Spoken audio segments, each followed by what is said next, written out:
Nous invitons à présent le président de la conférence épiscopale du Gabon pour son allocution de circonstance.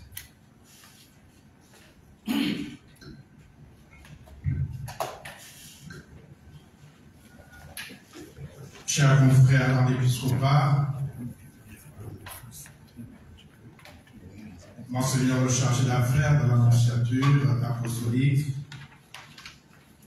Monsieur le Président de l'Église évangélique du Gabon,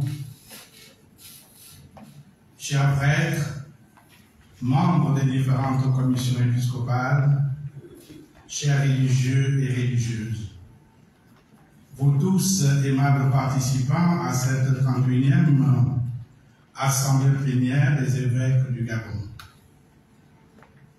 Permettez-moi, à l'entame de ce propos d'ouverture, de souhaiter à tous et à chacun une sainte et heureuse année 2024. Puisse notre Seigneur Jésus-Christ vous garder en très bonne santé et vous combler de tous les biens dont vous avez besoin pour votre épanouissement physique et spirituel. Aussi, qu'il vous accorde la pleine prospérité dans toutes vos entreprises. Nous rendons grâce à Dieu, le Père Tout-Puissant, qui rend possible cette énième assemblée de notre conférence épiscopale.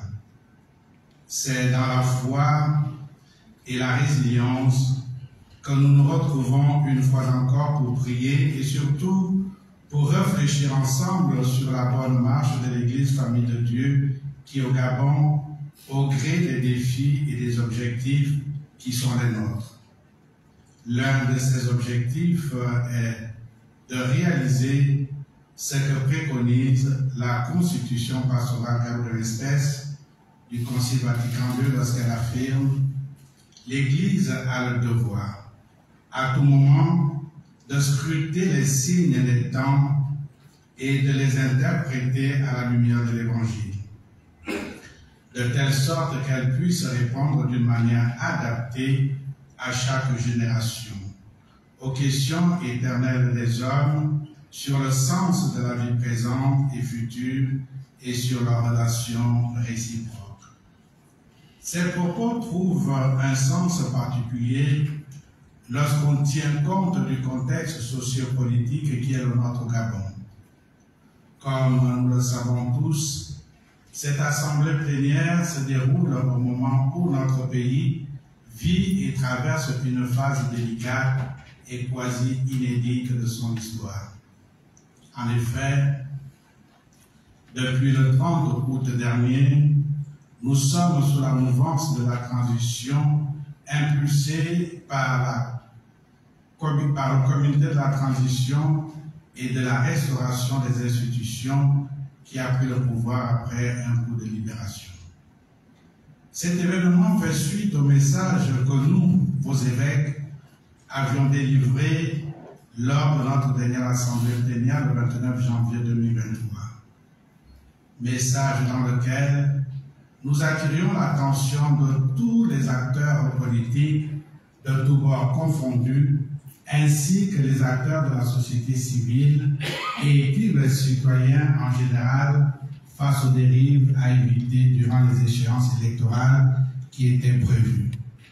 Aussi, à une prise de conscience collective pour garantir à notre pays des élections justes, équitables et apaisées.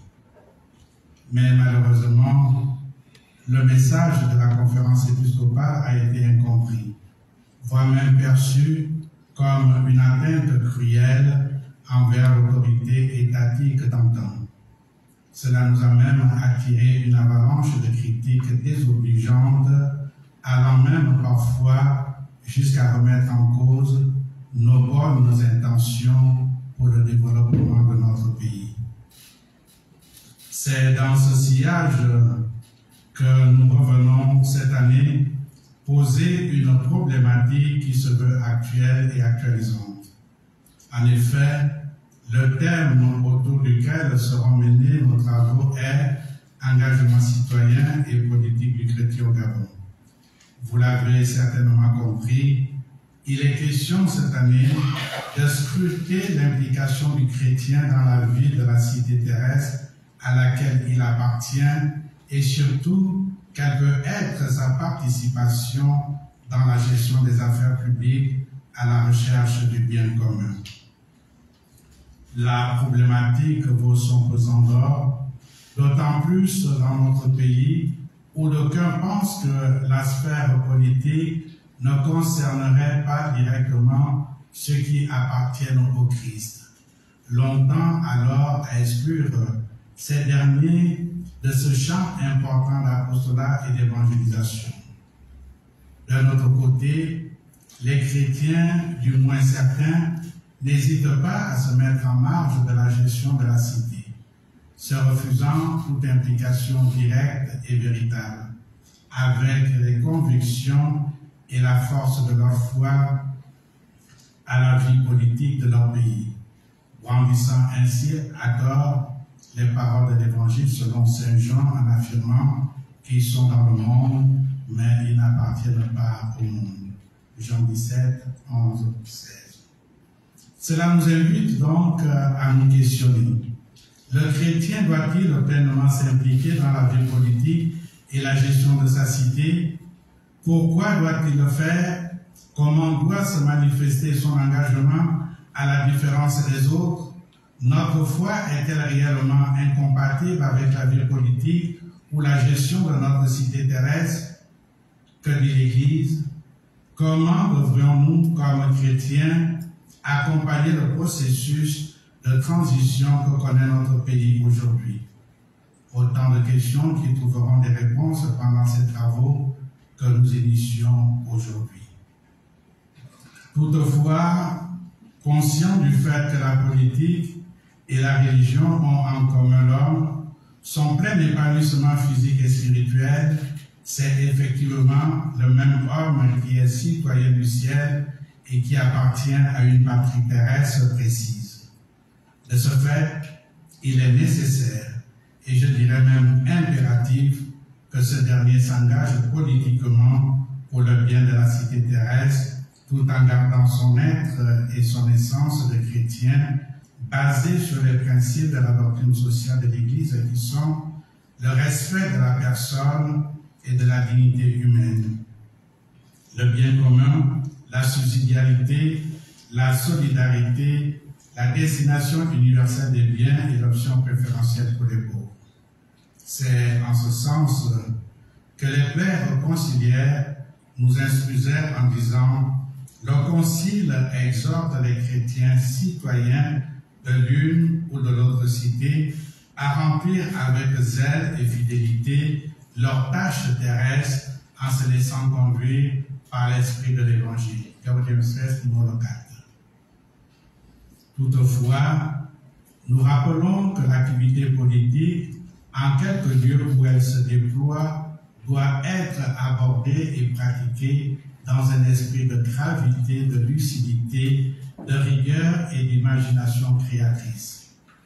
Mais on ne saurait nier la dégradation des mœurs politiques faisant parfois prévaloir l'esprit de parti sur la recherche du bien commun, la tromperie ou les tentations occultes sur la franchise et la loyauté, l'impression d'un maquis où règne la compromission, l'impression d'un monde impur où on ne peut avoir que les mains sales, comme le disait Jean-Paul Sartre. En dépit de tout cela, on ne peut ne pas affirmer et valoriser la dignité et la nécessité de l'activité politique comme lieu d'aménagement et de gestion de la communauté civile. De toutes les façons, les chrétiens, surtout les laïcs, ont à revaloriser la politique dans notre pays, car c'est par elle que passent les décisions fondamentales et que se construit la cité terrestre. Nous sommes amenés à penser que les chrétiens de notre pays ne doivent pas continuer à faire fi du politique ni laisser ce domaine exclusivement à d'autres. Il est temps qu'ils prennent conscience du rôle particulier qui leur échoit dans la communauté politique, comme le suggère l'enseignement social de l'Église.